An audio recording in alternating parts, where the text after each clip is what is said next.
Opa! Muito bom. Nossa, Quem acaba de entrar, Joiciane, é o Carlos Frederico. Carlos Frederico, ele trabalhou durante 15 anos na Vale, ele foi um expatriado, ficou na China. Sorte que ele veio para o Rio antes do problema. Hoje ele é um empreendedor. Eu faço o convite aqui oficial para que ele junte-se a gente aí numa próxima live, uma vez que a gente já falou do ambiental, estamos falando do social, e por que não falar do econômico, considerando que é um empreendedor bastante bem sucedido, digamos assim, tá? Pessoal, Leonardo, gestão transversal, Josiane, uma, igualmente. uma profissional super engajada, super dedicada, onde trataremos aqui de um pilar da responsabilidade social, que é, aliás, um pilar do tripé da sustentabilidade, o chamado Triple Bottom Line, que é o social. Justamente o tripé que vem tendo cada vez mais relevância nos últimos anos, mas digamos que nessa época em especial ele está bastante em voga, né, José? Isso. Principalmente aí, meados da década de 90, né? Sim. Esse tema ele ficou mais em voga aí para a gente, principalmente aí a área de responsabilidade social. E o ambiental. À época, o social não era muito relevante, mas o ambiental se tornou relevante face a essa mudança de paradigma, né? Enquanto que na época dos nossos avós, digamos assim, desenvolvimento era sinônimo de fumaça numa chaminé. Isso acabou mediante leis. Hoje, uma empresa que vacila nesse sentido, gerando um impacto irreversível, ela paga uma multa. E, como o foco dela é econômico, ela acaba respeitando o que é muito bom. E eu percebo que o social também, ele passa a ter essa relevância, né? Eu percebo que a sociedade, a comunidade, ela está um pouco mais empoderada, né, de alguma forma. Eu acho que o movimento, né, quebrou aí, digamos, o status quo, né, dessa galera que estava meio que sossegada, né? Foi no meados da década de 90, né? Esse tema ficou com maior significado, né, perante as empresas, mas foi principalmente a partir de 2005 que a maioria das empresas começaram mesmo a ver essa sensibilidade, a ter mais sensibilidade com essa questão da comunidade, né? É buscar mais esse diálogo de mão dupla. Quando a gente Perfeito. fala diálogo de mão dupla, é uma comunicação efetiva, né? E o que seria essa comunicação efetiva ou uma comunicação de qualidade?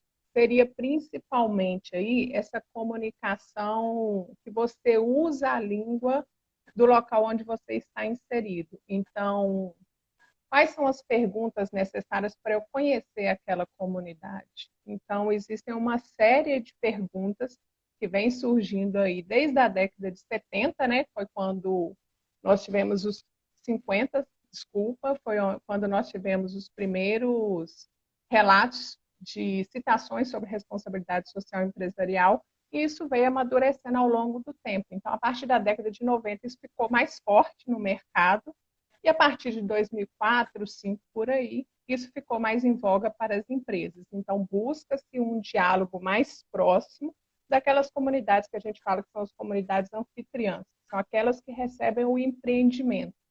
Então, isso tem se tornado muito mais forte, né? E a gente tem buscado aí essa aproximação, fortalecer principalmente esses laços. O legal é que quando você fala que conhecer a cultura local, isso eu acho que é imprescindível, sabe? Para quem não sabe, eu sou da área de educação, mas eu sou da área de educação fora do ambiente escolar. Eu não estou dentro de sala de aula, eu estou envolvido com projetos, iniciativas, investimento social privado, sempre fazendo a gestão e intermediando o investidor, o interessado com as comunidades interessadas também, anfitriãs, como você bem coloca. Na educação, eu consegui trazer para dentro dessa minha área não escolar essa relevância. A partir do momento em que eu conheço a comunidade e me aproprio da narrativa deles, as chances da transformação são muito mais próximas, muito mais reais do que se eu chegasse com o meu bate-papo, como a gente está fazendo aqui. Isso é o que acontece na sala de aula. A sala de aula, ela objetiva a transformação da criança, do estudante. A gente quer um senso crítico, quer um guri que questione, que se levante o braço, mas isso só é possível efetivamente se a gente entende a realidade dele e começa a colocar na nossa narrativa, no nosso bate-papo, elementos dessa narrativa, dessa realidade. É quando ele vai perceber. Correto. E eu não sei se eu te contei também, mas eu comecei minha vida profissional como professora. Ah, legal. Isso me deu muito embasamento para trabalhar com as empresas hoje. Porque quando você entra em uma sala de aula, você não tem uma uniformidade. É o contrário, a gente tem uma busca, a gente busca ali um elemento que una aqueles alunos, mas uni-los de que forma? Cada uma com suas particularidades. Então, numa turma de 40 alunos, não tem nenhum que seja igual. Então, como eu consigo perceber o outro? É aí que a gente começa a aprender um pouco sobre empatia. Se colocar no lugar do outro, é conhecer o outro. Quando a gente trata do aspecto da comunidade, né, com relação a empresas, como que eu estou como funcionária da empresa e como eu estou como comunidade. Porque dentro dos portões da empresa eu sou funcionária, mas passou dos portões para fora eu também sou comunidade. Então, esse olhar, esse duplo olhar, ele fortalece muito e faz com que a gente trate essas especificidades com mais clareza. Então, o diálogo tem que ser muito próximo. Como que eu faço esse diálogo mais próximo? Como eu descubro o outro? Fazendo aí uma percepção cultural. Quando a gente fala de questão cultural, é você realmente se inserir. Muitas vezes eu comento que quando você faz relacionamento com comunidade ou relações com comunidade, você não pode só molhar o pé naquela água, você tem que mergulhar e fundo, conhecer, né? Você se entregar. É um momento de entrega, porque a partir do momento que você chega em uma determinada localidade para fazer uma interação, você tem que estar ali de coração aberto. Quando a gente fala coração aberto, não é aquela coisa sentimental. É você passar, então, a perceber mais os fatos e não os rótulos. Perfeito. Deixar os rótulos de lado e passar a focar principalmente nos fatos. Qual fato me aproxima daquela comunidade? Essa já até antecipou a resposta de uma outra pergunta. O que eu levantaria aqui para a gente discutir? Qual é o pré-requisito elementar para que a nossa abordagem tenha resultado, né? Com a comunidade propriamente dito. Acho que já está bem claro aqui que não é só molhar o pé, é mergulhar, né? É beber da água, digamos assim, né? Correto.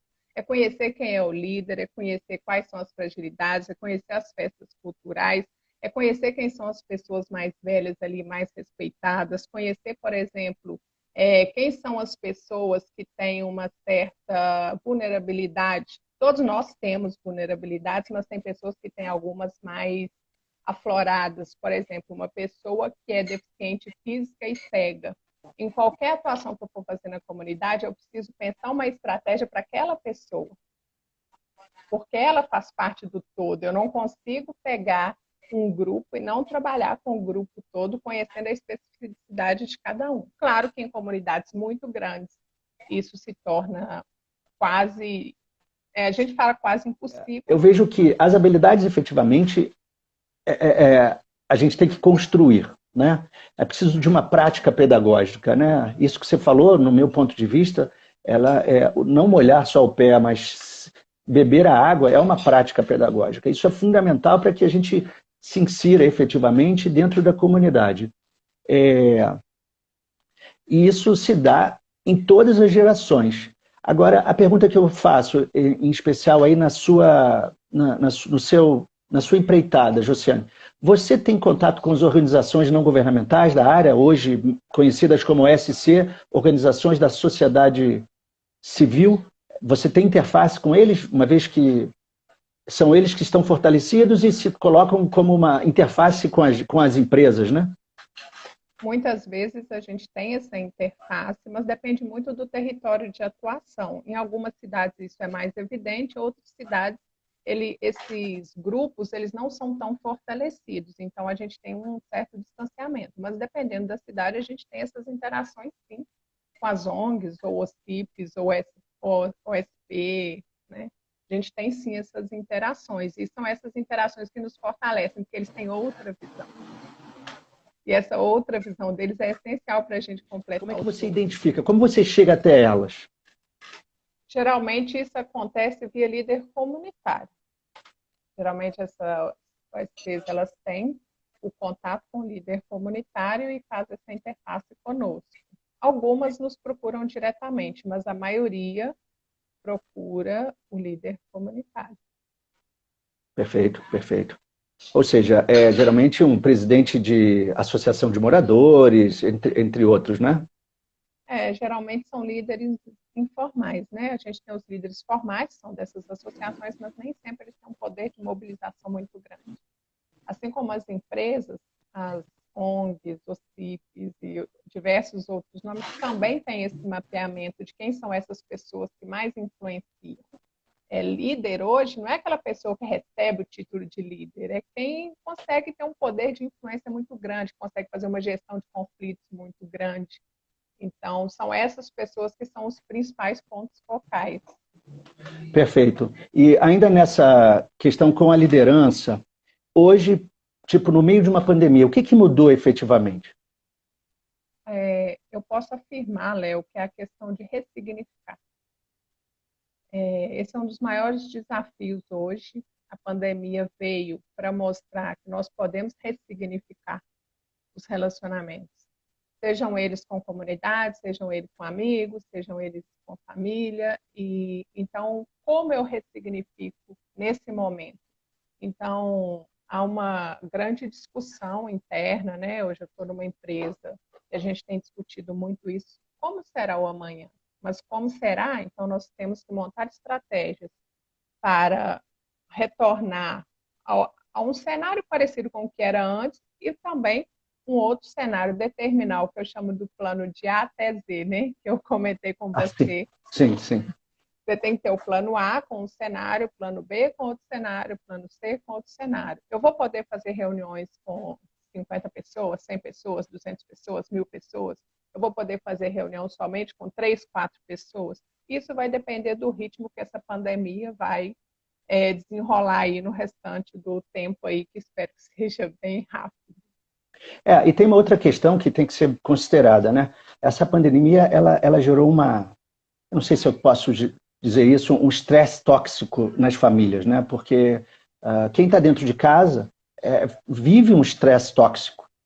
E quebrar esse estresse tóxico, descomprimir esse estresse tóxico, eu acho que é o primeiro desafio para você conquistar a confiança e conseguir dar as mãos e caminhar rumo a uma relação saudável com as comunidades, né? Qual é a sua opinião? É uma das palavras que eu gosto, que eu fiz uma anotação, que eu anotei 6 palavras que eu gosto bastante, que eu falo que para mim são os pilares aí da relações com a comunidade, que é autoconhecimento. Então, a partir do momento que eu me conheço, eu consigo fazer uma relação com a comunidade, a relação com o outro, a relação com os amigos, muito mais forte, eu consigo manter um laço muito mais forte que se eu simplesmente achasse, eu não estou bem, eu vou fazer de qualquer jeito essa interação, e não é bem assim. A gente transmite muito, 80% é nossa linguagem corporal, pouco está na voz. Então, para mim, o autoconhecimento é uma dessas bases para vencer esse desafio aí, tanto da pandemia quanto de qualquer outro fator aí, por exemplo, profissional. Ou seja, pelo que eu entendi, é fundamental que a gente esteja bem consigo mesmo, para que a gente consiga expressar essa tranquilidade e aí abrir com isso canais efetivos de comunicação, né? Correto. O autoconhecimento, ele passa muito assim, quais são aqueles gatilhos que me deixam nervosa? Quais são aqueles gatilhos que me deixam triste? Que isso vai muito na questão da inteligência emocional, né? Vai muito no caminho da inteligência emocional. O que é? Como fazer? Como eu me conhecer para conseguir ter um trabalho efetivo de aproximação?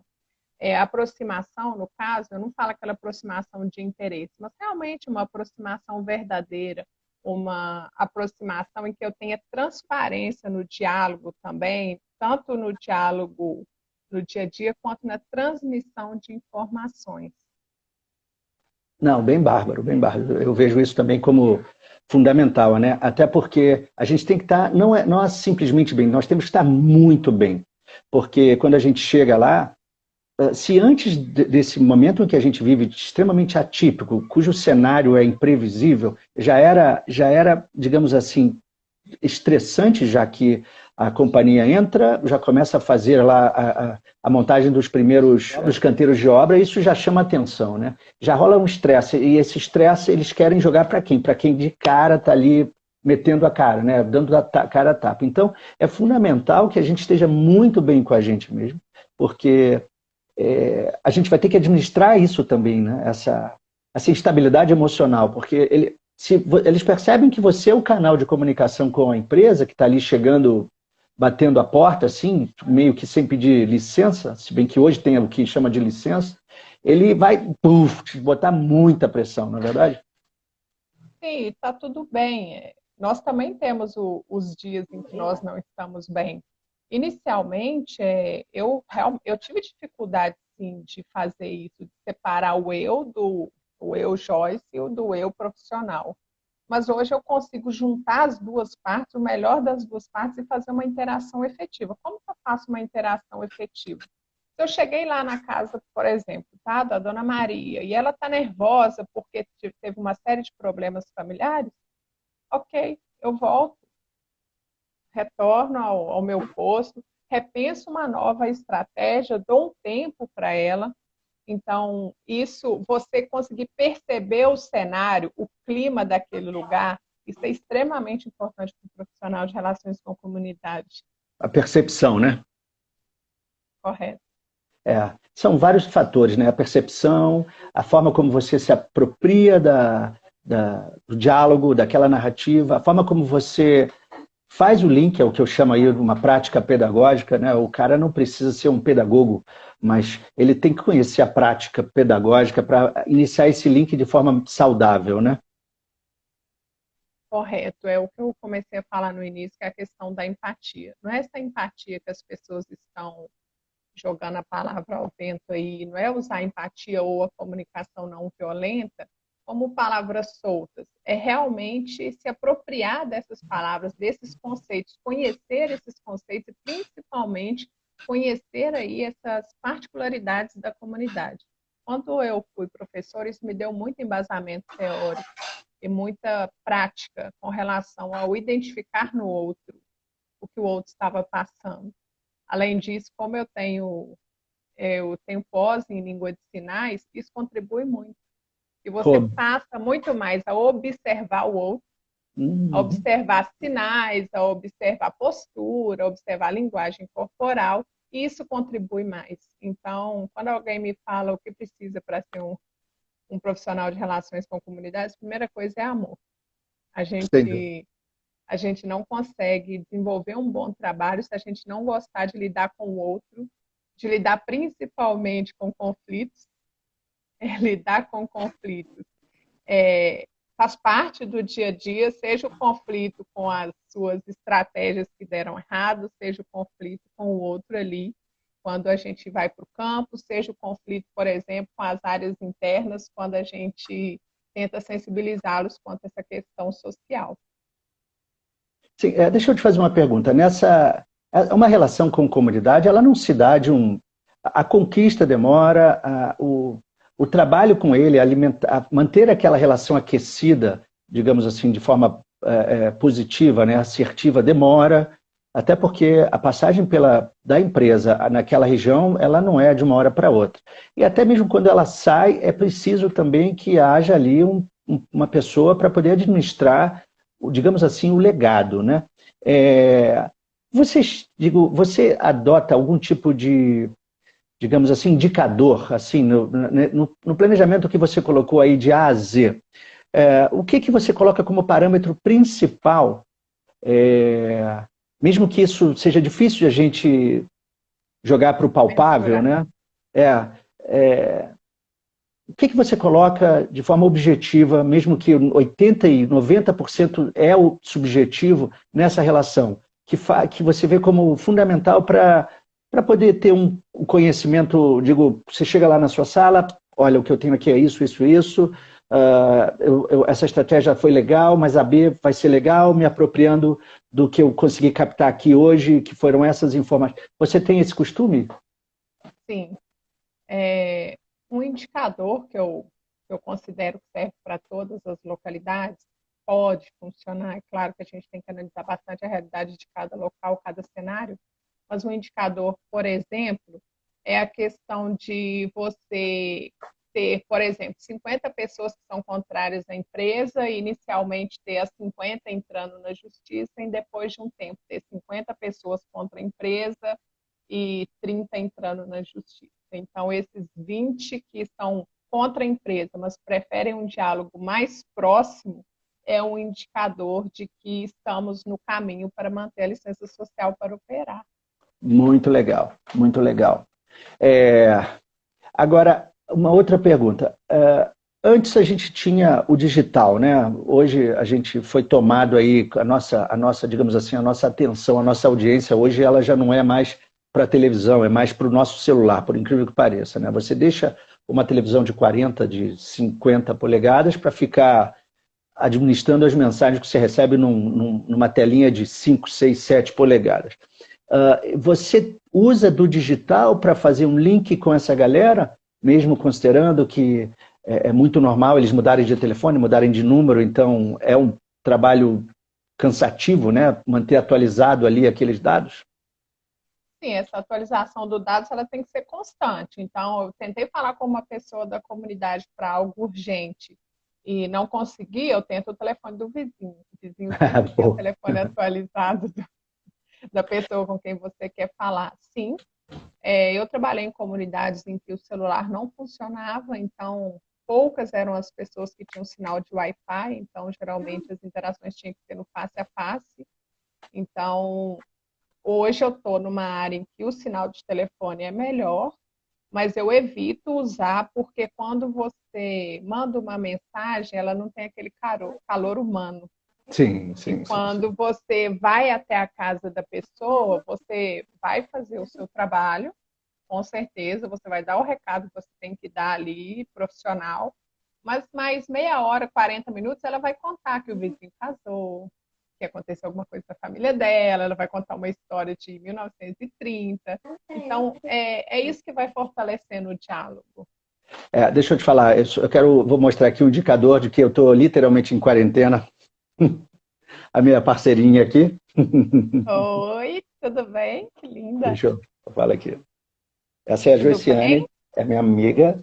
Ela trabalha lá em Minas Gerais. Muito Tá bom. linda. Obrigado.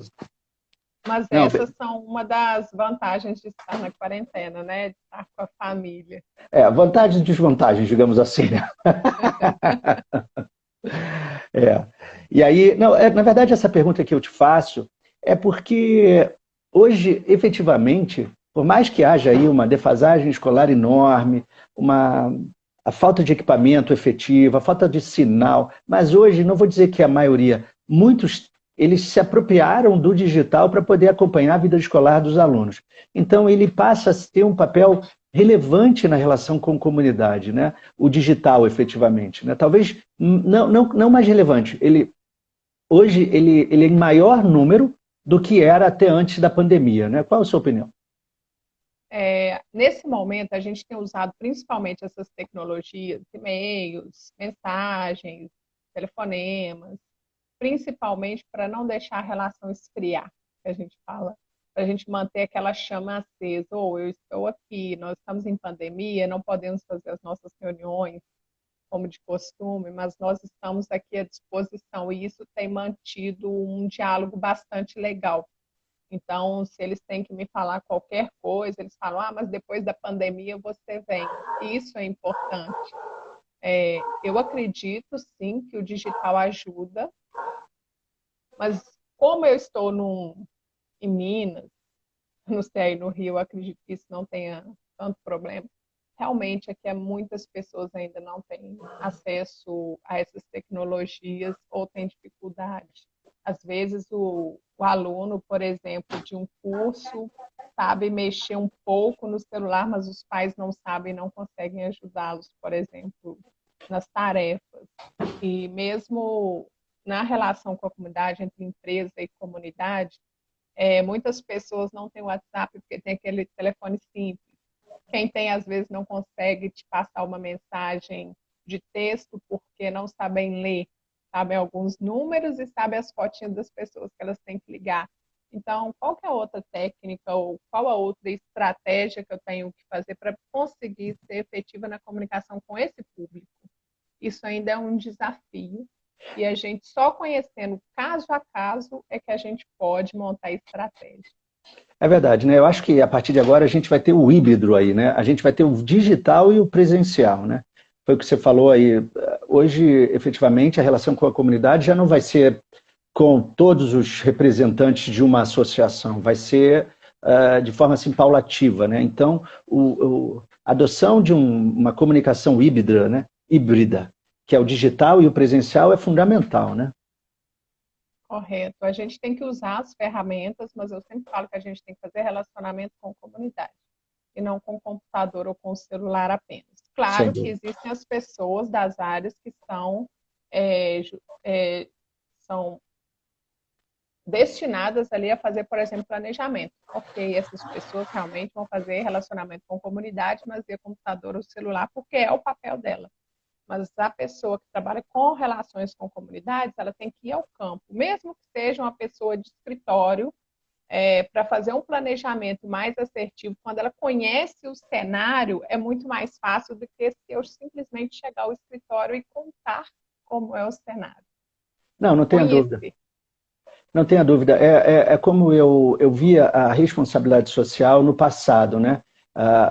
Os grandes líderes, os CEOs das antigas, digamos assim, os CEOs dinossauros, eles percebendo que a responsabilidade social ela passava a ter relevância junto aos consumidores, eles jogavam uma decisão vertical. E quando se joga uma decisão vertical, você obriga as pessoas a irem a campo, mas sem um planejamento, sem um conhecimento, né? Então, eu vejo como fundamental, sim, toda uma série de fatores aí subjetivos que precisam ser considerados, né?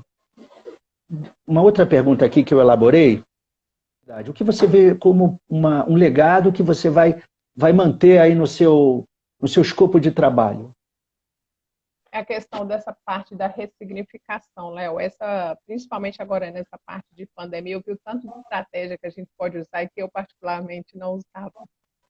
Então, é pensar novas formas de empoderamento, por exemplo, da comunidade, empoderamento, autoconhecimento, que também contribui muito para o desenvolvimento. E eu acho principalmente que você ter essa dedicação. Essa dedicação é ao diálogo. Ao diálogo é você realmente conversar. A gente fala muito de conversar, mas quantas pessoas que antes ficavam dentro de casa, na mesma casa, um sentado na ponta do sofá e outro no outro, cada um no seu celular, enquanto estava na vida normal, e hoje, se só tem esse meio de comunicação, as pessoas passaram a se ressignificar. Então, isso mostrou que a tecnologia estava sendo supervalorizada até o momento em que a gente precisou parar. A gente precisou parar e empurrar a bicicleta. E a partir do momento que eu precisei empurrar na bicicleta, o da garupa também teve que descer. Então, essa questão da ressignificação de toda a questão de relacionamento, eu acho que isso é o principal agora, tanto para relações com a comunidade quanto relações interpessoais. É o trabalhar essa questão do ressignificado. Todo mundo vai sair bem dessa pandemia? Não, a gente sabe que não, que existem pessoas, inclusive, que procuram tratamento psicológico, inclusive é bom em qualquer fase, não é só em fase de pandemia, né, um tratamento psicológico sempre ajuda, mas existem aquelas pessoas que vão sair muito mais fortes. E essas você pode ter certeza que vão se destacar aí nos próximos anos. Eu vejo, obviamente que quando eu falo de legado, na verdade, é isso, exatamente isso, né? O que isso pode ter trazido no que você chama de ressignificação, né? Ressignificado, né? O que você colocou no seu escopo de trabalho que possa te ajudar lá na frente. Mas tem uma outra questão que não é exatamente sobre um elemento, uma ferramenta, é que eu penso o seguinte, as pessoas começam a perceber, se eu achar esse texto aqui, eu não vou achar. Não tem um texto aqui, é do Átila Yamarino. Yamarino é o biólogo. Ele é o pesquisador. Uhum. Virologista. Sim. Ele levantou uma questão que eu achei bárbara e... Vamos lá, eu botei aqui, peraí. Ele diz assim, eu acho que isso mostra exatamente o que está acontecendo com a gente. Obviamente quem tem lucidez da vida, obviamente, né? Não são os robôs, são aqueles que estão atentos às relações, são mais espiritualizadas, têm a preocupação com o próximo, com a geração futura, cuida do vasinho de planta, cuida do próprio lixo, obviamente que são... acho que só pessoas com essa sensibilidade, como você e eu, que vão entender. Diz assim, em 2021, não podemos olhar para trás e falar, nossa, que desastre que aconteceu, nos referindo à pandemia. Mas olharmos para trás e falarmos, nossa, que caminho nós tomamos como sociedade. Eu acho que isso tem um significado muito grande, você está entendendo? Porque é por isso que eu criei esse canal, para poder divulgar essas informações, com o objetivo de sensibilizar a população, as pessoas que estão entre a gente, essas 30, vamos considerar que é um número bastante bacana, quão importante é a participação dele nesse processo. Eu acho que todo mundo, se todo mundo fizer uma parte, a gente já tem um grande avanço. Entendeu? Então, eu acho que na coisa da pandemia, como legado, não falando de ferramentas efetivas para a relação com a comunidade, mas numa relação com o próximo, com o próprio planeta, as pessoas começam a pensar duas vezes. Tanto é que você teve aí a diminuição de emissão de gás poluentes na atmosfera, o abalo sísmico, antes dessa enxurrada de automóveis, os caras, os sismólogos ou coisa parecida, eles identificavam a força dos rios para poder estudar a sismologia, né? Eles não conseguiam mais fazer isso porque, cara, é muita gente batendo pé, muita gente falando alto, é muito carro. Hoje eles começam a perceber, cara, o rio correndo forte. Então, a gente está vivendo um momento único para repensarmos a nossa relação com o planeta, né? O que você me diz? Isso. Hoje eu estava lendo um artigo sobre essa questão, justamente sobre isso, mas era sobre a questão da camada de ozônio ter se fechado, no lugar que ela estava com um rombo que era do tamanho do estado do Pará, em cima do Ártico. Foi a primeira vez que os cientistas, na verdade, isso foi descoberto agora em fevereiro de 2020, e eles estavam bastante preocupados devido ao processo acelerado em que estava acontecendo, e agora eles ficaram surpresos que nessa semana eles fizeram uma nova medição e ela foi restaurada. Então, assim, é assim o que eu acho, eu tenho seguido os estudos dele, as publicações dele são sensacionais, tanto com relação à questão da pandemia, quanto essa questão de visão de mundo, o hoje, o amanhã e o daqui 1 ano, 2 anos. E ele tem trago, sim, essa discussão sobre a pandemia, não no desastre, mas o que nós aprendemos com 4, 5 meses aí, que a gente levaria 10 anos. Então, essa revolução que aconteceu aí em poucos meses.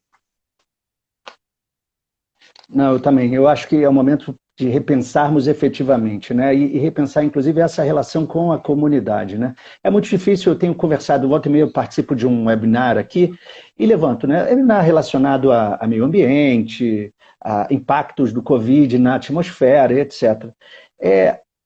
a gente tem um desafio muito grande, a gente que atua diretamente com a comunidade na área de responsabilidade social, como o Maurício, que entrou aí há pouco, a Juliana Giglio, obrigado pela presença. É muito difícil, porque a prioridade da comunidade, ela é de curto prazo, ela precisa botar comida na geladeira, ela precisa, enfim, coisas básicas assim. É muito difícil a gente levar para eles a importância dos 3 R's, né? Que é a redução, a reutilização e a reciclagem. Né? Esse eu vejo como um grande desafio. Nas minhas relações, eu tento, na medida do possível, com muita delicadeza, colocar isso para eles. Os pais, obviamente, não. Alguns têm essa sensibilidade, mas a maioria, os anciões, eles não. Agora, a molecada, os pequenininhos, eles conseguem entender porque já vem de escola, né? Você consegue agregar essa questão ambiental à sua frente de trabalho aí na Vale? Sim, sim. Aqui eu estou há pouco tempo, né? Então, eu ainda não consegui ter um trabalho tão efetivo assim, porque quando eu comecei a fazer as interações com a comunidade, nós tivemos aí a pandemia. Mas nas outras empresas que eu trabalhei, isso é muito forte. Mas quando eu falo de relação, um exemplo, para uma pessoa que planta, a relação que ela tem com a terra é diferente da percepção que eu tenho e a percepção do que o meu parceiro ou parceira de trabalho tem. Então, como eu ressignificar? Talvez, não sei, aqui a gente tem muita parceria com a Emater, levar, por exemplo, a Emater para dar uma assessoria para essas pessoas Que são os sobre como produtores rurais, produzir né? mais. Os pequenos produtores rurais, né? Isso, isso. As regiões que eu trabalhei tinham muitos pequenos produtores ou então grandes pecuaristas, né? E os grandes pecuaristas geralmente não tinham tanto essa questão devido à quantidade de terrenos que tinham, mas os pequenos agricultores a gente busca esse empoderamento deles para eles entenderem como produzir mais no mesmo espaço e poluir menos o ambiente, não poluir de vou deixar, não deixar, por exemplo, É um cuidar, pacote né? de agrotóxico. Isso, correto. É dar um destino final àquilo que ele produz, né? Aquilo que ele vai descartar, né? É o cuidar, não é Isso, poluir, né? é o Não, bem, cuidar, correto. é. Eu, e tem uma outra questão também nesse cenário, que é a questão cultural também, né? Aqui no interior de Miguel Pereira, eu fiz um trabalho para uma organização chamada SOECAL, Sociedade Ecológica do Alto Santana. E ao lado da Reserva Biológica do Tinguá. A Reserva Biológica do Tinguá é um lugar maravilhoso, onde, teoricamente, ninguém pode entrar, porque é só para pesquisadores. A comunidade ali foi um trabalho bem sucedido. A comunidade ali usava da caça como um elemento cultural e vendia a caça. E a gente conseguiu fazer com que eles entendessem, fizessem um outro olhar sobre isso, que daria muito mais recurso financeiro. O retorno financeiro com a fauna viva passando por ali era muito mais rápido do que vendendo uma caça. A gente mudar esses hábitos, né, é bem complicado, mas eu gosto muito daquele ditado água mole, pedra dura, tanto bate até que cura. Eu acho que resume bem o que é isso, é o trabalho de formiguinha, é todo dia ir lá e colocar um pouquinho, é o conta-gotas, né? Relações com comunidades é um conta-gota, até o momento que você vai ver o balde cheio. Mas isso é difícil? É impossível, de forma alguma. Tem obstáculos? Tem. Conflito? Muitos. Mas a gente está preparado para isso, a gente se capacita todos os dias para isso. E cada interação que nós fazemos, que é muito importante também, Léo, que eu não comentei, é a questão da diversidade, sabe? Tanto étnicos quanto culturais, de qualquer forma. Quando você fala em comunidade, você tem que lembrar sempre de diversidade. E a gente só consegue manter essa relação com tantos stakeholders, né, diferentes, através do respeito ao outro. Do respeito ao outro em que sentido? A pessoa tem uma opinião, tem uma certa religião, ele gosta mais da terra ou não gosta, respeitar essas opiniões e encontrar um ponto em comum. Sempre existe um ponto em comum. A maior dificuldade é você conseguir mapear esse ponto em comum. sempre vai ter um assunto que é do interesse de todos. Mas eu só vou conseguir saber qual que é o assunto de interesse se eu conseguir convergir todos ali para um mesmo pensamento, que a gente fala aí que é o poder do hábito. Não, muito legal. Olha só, são 8h30, eu acho que falta muito pouco, mesmo que a gente tenha tido aquele probleminha de conexão. O que eu vou sugerir agora é que a gente, se caso você não tenha nada aí mais a colocar, é que a gente abra para perguntas. O que você acha, Josiane? Ótimo, ótimo. Então, na verdade tem um monte de pergunta lá para cima, mas só que vai ser difícil. Ver se eu Vamos dar, consigo ver.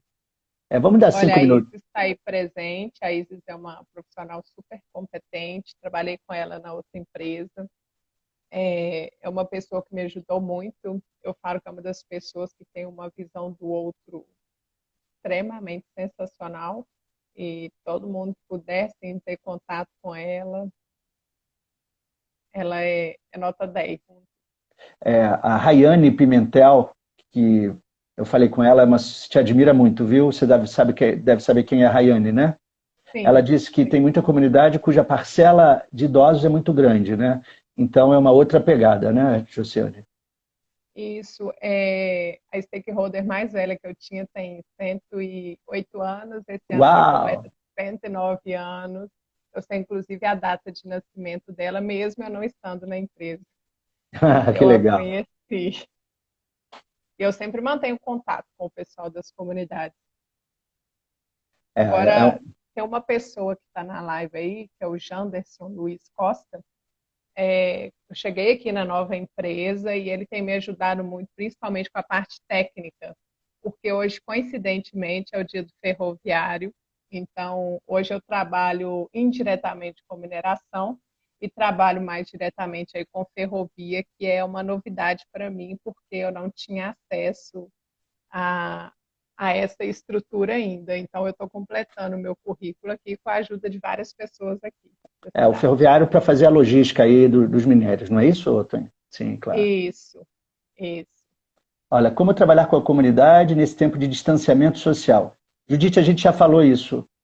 Eu vou adiantar um pouco aqui. Eu tenho medo que isso se encerre em algum momento, mas eu acho que ainda tem uns 10 minutos. A gente vai ter uma É, relação, a gente vai ter uma relação híbrida agora, sabe, Judite? A gente vai ter o presencial e o digital. Considerando que hoje a gente só tem o digital. Então, é o momento de se reinventar, né? Fred Kuka é esse que eu falei, que é um expatriado da Vale. Ele ficou 15 anos na China, tá? E ele faz uma pergunta aqui. Vamos lá, só. Como trabalhar? Não, isso é a Judite. O que essas restrições trazem de mudança na forma de atuar com a sociedade? É o que a gente falou há pouco, né? A gente começa a ter que se reinventar, né? A gente vai ter o híbrido, né? Que é o presencial e o digital. O que é bom de um lado, o que passa a ser dificultoso no outro, uma vez que nesse cenário a gente não vai poder aglomerar demais, vai ter que ser no sistema de renovação, de revezamento, como acontece na escola. Minha filha já sinalizam que a gente vai voltar à escola, mas vai ser na base do revezamento. Um grupo de crianças em sala, outros ainda à distância, né? Você concorda, José? concordo assim, com a questão da comunidade, isso ainda tem que ser alinhado com a comunidade, porque eu acho que cada comunidade vai descobrir uma nova forma de interagir com a empresa. Uns vão preferir reuniões com 10, 15 pessoas, cada um sentado mais distante, outros vão preferir reuniões com 3, 4 e depois reúne, eles formam um documento e depois nos passam. Isso ainda será reinventado, mas sim, nós vamos ter essa parte híbrida. Eu quero me colocar à disposição de todos que estão aqui pelo LinkedIn. O meu Instagram é mais pessoal, eu não gosto muito de misturar, mas no LinkedIn eu estou à disposição, que as perguntas que não forem respondidas aqui eu respondo lá no LinkedIn. Isso aí, pessoal. Então, o canal de comunicação com a gente é Josiane LinkedIn. O meu gestão transversal é aberto, então, enfim, manteremos a nossa. Tem uma super pergunta aí. Rayane. A Rayane falou que pontuar novamente que a pandemia ela tem mostrado a importância das ciências sociais e humanas se quisermos superar todos os danos causados pelo vírus precisamos de uma ação conjunta. Justamente, Rayane, e quando a gente fala de relações com comunidades, a gente não tem uma via única, é uma equipe, é um grupo, não é só a área social que trabalha, são as áreas técnicas trabalhando junto aí na gestão do risco, do conflito e da crise. E é isso que faz a relação com a comunidade se tornar mais leve. É verdade. A Judite levanta uma outra pergunta. Como está sendo hoje? Bem o que a Josiane diz, né? Ela está se ressignificando, né? Essa relação ela está sofrendo mudanças assim, porque é tudo muito subjetivo. Foi o que eu falei há pouco, sabe, Judite? A gente passa a ter, a partir de agora, um ambiente tóxico, porque, bem ou mal, a quarentena gera estresse, gera preocupação, face aí a questão econômica, a questão da saúde. Então, quando o mercado abrir, mesmo que de forma parcial, eu acho que a primeira coisa que a gente vai ter que fazer é administrar, desinflar, né?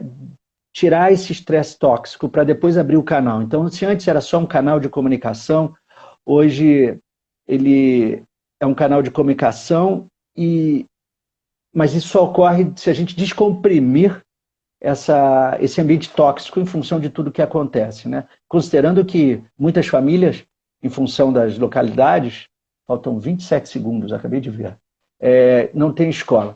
Pessoal, faltando 23 segundos, agradecemos demais a presença de todos. Josiane, sempre Josiane, sempre um prazer enorme. Josiane, a gente fala já no WhatsApp. Tchau. Beijo, abraço.